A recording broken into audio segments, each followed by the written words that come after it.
जय Jagannath. The Hindu editorial गोटे important topic उपरे आमे डिस्कशन करवा जोटा कि हूँ पावर शिफ्ट इन कर्णाटक आज सीएम रिजाइंड जेहेतु चीफ मिनिस्टर सेठिकार रिजाइन कर देइछंती। सीएम होचंती सिद्धारमैया। से कौन पाई रिजाइन कले ना एटा एपर्यंत भी प्रॉपर्ली जଣା पड़ नाही कौन पाई, किंतु एतिकी सुना होचे पार्टी हाई कमांड माने कांग्रेस तरफ रु माने कांग्रेस रे तो रूलिंग पार्टी अछि तो सेठू इंस्ट्रक्शन टा आसे जे किए देइछंती ना राहुल गांधी सोनिया गांधी एमाने देइछंती।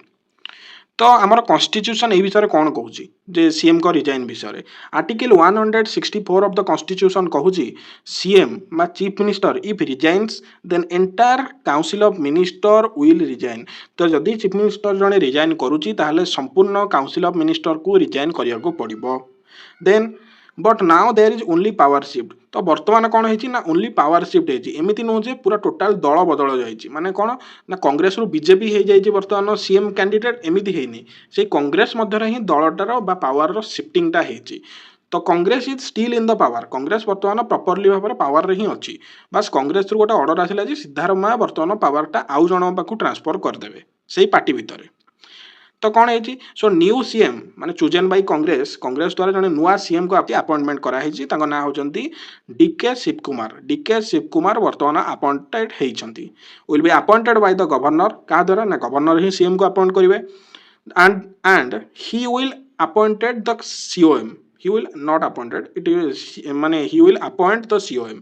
तो सी बर्तमान जी आमर COM बा काउंसिल ऑफ मिनिस्टर हेबे जो माने से मानू किए अपॉइंट करिवे ना जी सीएम हेबे नुआ जी चीफ मिनिस्टर हेबे विथ द माने गवर्नर को सहित डिस्कशन करके सी ही अपॉइंटमेंट करिवे जे एई माने मोर काउंसिल ऑफ मिनिस्टर रो मेंबर हेबे।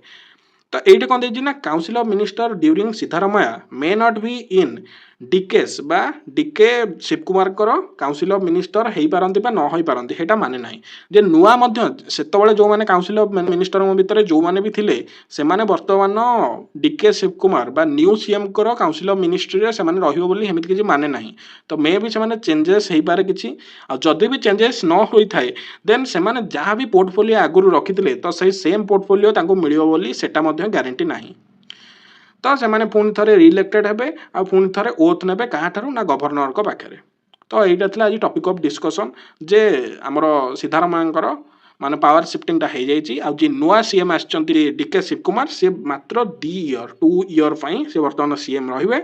2028 मसीह जो इलेक्शनटा हम से इलेक्शन में पुणी थे एगेन बछा जे एक्चुअली किए सीएम हम आइदर माने कांग्रेस पाखे पावर रहिबो ना अलग को पार्टी पाखु जीवो। तो यहाँ वीडियो जदि भल लगे then like share and subscribe. जय हिंद जय भारत।